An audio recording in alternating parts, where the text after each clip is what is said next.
Hello everyone, I'm Joel, your host for Talking Trends, where we explore trends in real estate and other luxury lifestyle trends here in this greater Sarasota area.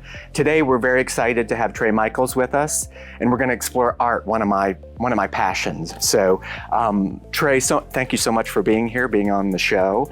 We're very excited to just kind of talk about the art world today. So before we dive in, why don't you just give us a little bit about your background? Well, I moved here when I was 15, and when I moved here, there were very few families, a big difference between now and then. Then I traveled for 20 years, ended up going to Ringling College as a non-traditional student. That means over 25. And graduated from there, got my degree in interior design, and then segued into the art business, which I love. I love it, and I didn't know all that history. Obviously, I love the gallery, and it's my favorite gallery in town. I love to just go wander through there whenever I can. But it's interesting, you're almost a native then. Yes, I really am, since 1980, and I've seen lots of changes, but I still love the new changes. I really do. Yeah, exactly. It just keeps going, right? Every day gets better in Sarasota. Exactly. So obviously, you own State of the Arts Gallery. Tell us a little bit about the gallery itself. Well, we opened it 18 years ago, and it's become a gathering place downtown, in the core of downtown. We're right in what they call the core, and it's become a place where new visitors get to know the city through the farmers market, and we represent local artists. So that's fun for people, because just like they want to know chefs, they want to know the artists. And because so many people are moving here from different parts of the world and different parts of the country, we have international artists in a local gallery, which is kind of a cool combination. Yeah, I love it. And I think it's fun, in the real estate business, we're working with people all the time. And I have found this trend with people moving to the Sarasota area that they kind of want to get the art locally, or kind of procure it in an interesting local way. Yeah, they want to get the Sarasota vibe, and they want to curate their space with the Sarasota vibe. But a lot of them are very eclectic, so a lot of them will move. When I am first introduced, and when I did my interior design, one of my mottos was that I didn't want it to be all new or all perfect. I was integrating pieces that people had brought with them. So now, being a gallerist and a curator, it's a lot of fun to put a piece that they collected 30 or 40 years ago next to a new piece that one of our local artists painted. It just makes it magic. I love that. Your typical client, I mean, have they been around for years? Are they new to the market? Is it a combination of all of that? It is a combination of everything. My visitors that just come in to see me, that are friends, we've probably known for the full 20 years. Then we have the people that have never walked in the gallery before. The most fun thing is when people meet each other from different cities and realize they know friends. But yeah, it's a little bit of everything. Yeah, I love it. Newcomers and people that have been here. Yeah, and I know that even recently, I had a friend who's an interior designer in Tampa, and he was down here. I'm like, you got to go there, right? Yes. And I think he found a piece. He did. He walked in. He wasn't 3 steps in, and he found a piece and said that might work for his client. So they drove from St. Pete. So awesome. Sarasota really is in the all arts, cultural arts, but visual arts. It's expanding the horizons.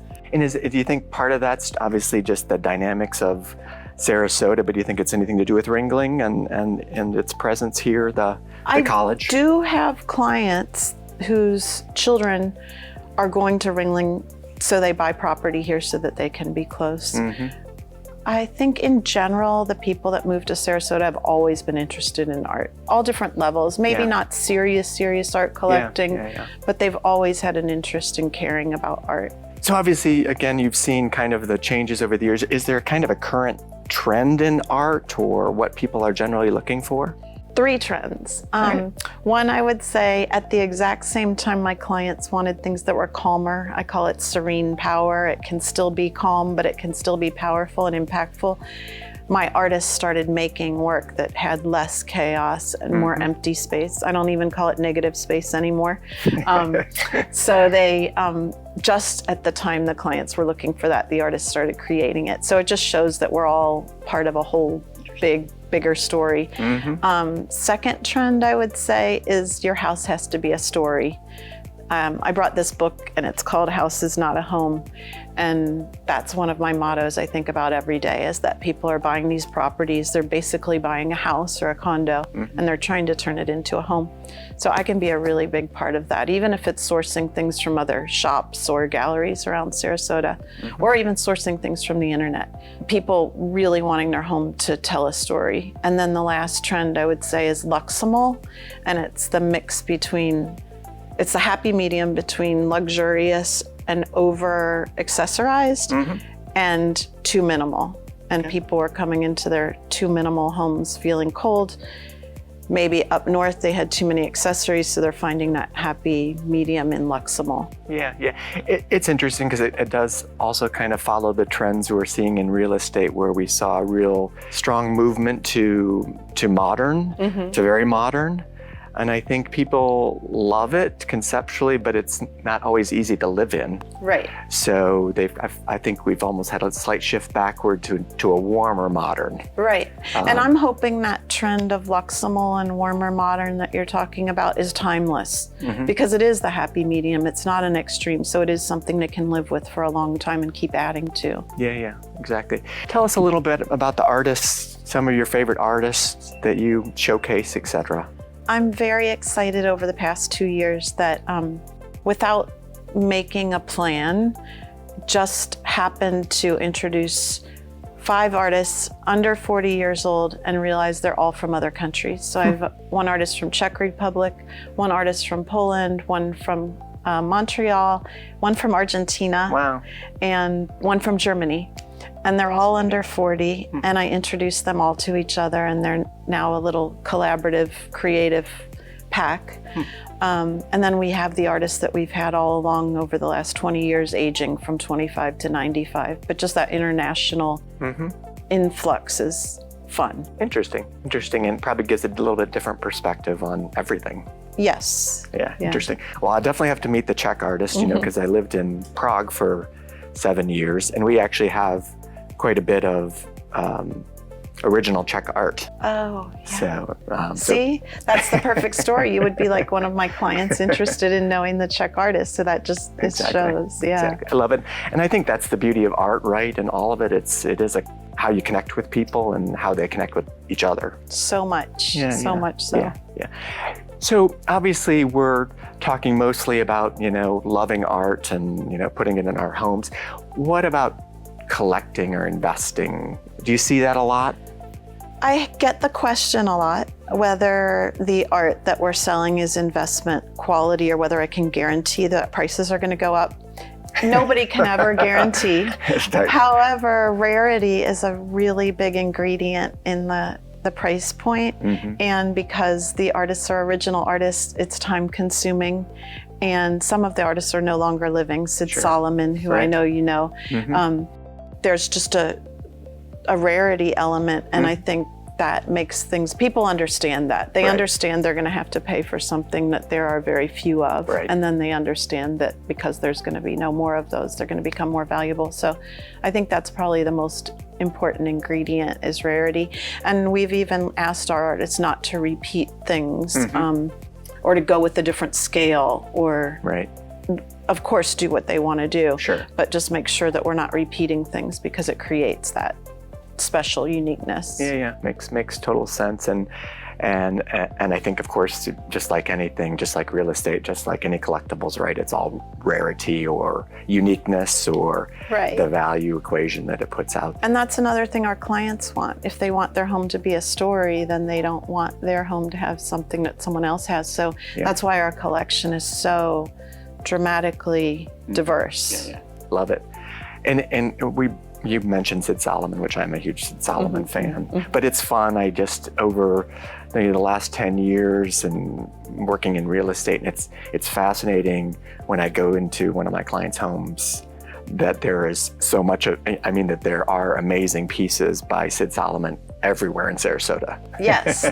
And luckily people really cherish them and they are very careful about where they're moved. I feel honored when somebody asks me if on the secondary market I can sell one of his pieces. Usually I have somebody that's looking, they've given me some parameters about what they're looking for. Sometimes they don't even come in the gallery. They go right from one home to another home. Right. And that's a huge compliment to Sid a compliment to Sarasota that people want that mid-century. That's really another trend, is people wanting things that were created in that time period. Interesting and consistent also with real estate. I mean, the mid-century modern concept, even though it's playing into newer builds and newer homes, it's got that essence to it that people are looking for. In even art, furniture, all those classic pieces seem to be, very collectible. So, I agree. Yeah. So if you were going to start working with an art buyer tomorrow and they had an open book as to what they do, what kind of advice would you give them? Say they want to collect over the next 5 to 10 years. Well, one is a lot of times I am working with couples. So they've figured out how to navigate that, listening to each other. But then my job is listen to both. I'm constantly listening. And then I just put it in my brain and let it circulate. And then I say to them, if you don't mind, I'll shoot photos off my phone to you from time to time. Feel free to say yay, nay, or maybe, be honest. And then we can kind of build the collection together with really clear communication. Another thing I tell people is to not worry about size and scale as much as they did before, because before people were designing spaces and having art fit in. Now it's really collecting. So it's more about whether you love the piece. If it's too small on the wall, sometimes that can be super powerful. If it's too large on the wall, that can also be super powerful. The key is that they love it. So just trying to abandon dimensions a little bit is so liberating for clients. I mean, I love that concept, and we were just chatting about it a little bit before we started. I mean, because I think we're always trying to proportion everything with art, and I think it's fun actually to maybe look at the juxtaposition of not doing that and throwing big pieces in smaller spaces or vice versa. So it makes them more noticeable and special when they're not perfect. Yeah, love it. Do you have a favorite artist? Oh, that's really a tough one. It really is. I'm all across the board. Luckily I am, because I'm curating and choosing things. So my mind is just open to so many different styles. I think it's almost hourly or daily what my favorite is. Depends on the mood, right? Yeah. And the people part of it, the people behind the art is really important. Like our choice of artists, a lot of it has to do with the personality. So basically I'm just surrounded by amazing people, and they're constantly thrilling my day by bringing things in. And love that. Do you search artists out? Do they search you out? I'm just kind of curious how it all kind of comes together. That's an intuitive process. Our choice of artists is really intuitive. I tell them there's not a formula. It's not based on background or museum shows or anything like that. It's really like we look at it and does it fit in at the time. One thing that we're very careful of is to not, as I mentioned before, not have multiple people repeating each other, because we want things unique. So yes, a lot of artists come in, but we're always looking for unique. And I try, because that's a really important element of our community. And I met with Arts Council this week about it. The people moving here, a lot of them are creators. So we need to find places for them and homes for them. And so anytime someone comes in, if I can't represent and it's not something that's unique for me, I try to direct them. Find them. Find a home. We're all the gallerists in town work together on that. That's great. I love that collaborative concept. And again, art is art, right? It's the beauty is in the eye of the beholder to a certain extent. Absolutely. So everything has a place. I love talking about art. We could probably do it all day. Is there anything else you want to throw out about what's happening in Sarasota art-wise or in the art world generally? It's not so much about the art world as I had a client say something to me a couple months ago, and I just have it stuck in my head. I can't get it out. She was probably 77 years old. She was wearing the really cool Golden Goose sneakers. And I said how much I liked them. And she said they're an example of you be you. And that the young kids were using that saying, and I'm applying that to homes. I just hope that when people come here, they say, okay, I can be me. Mm-hmm. And so I'm applying the UBU collecting motto in the gallery. Yeah. And there's so many people moving here from so many places. Everyone's different. That makes it more interesting. Absolutely, and that's the beauty of it. I like that. Like I said, there's a context and a place for all of it. Mm-hmm. So it's interesting. So awesome. Thank you, Tre. It's awesome to have you on the show. Thank you. All right. Great to see you. Great to see you. Well, that's it for this segment of Talking Trends. Thank you for joining us and have a great day.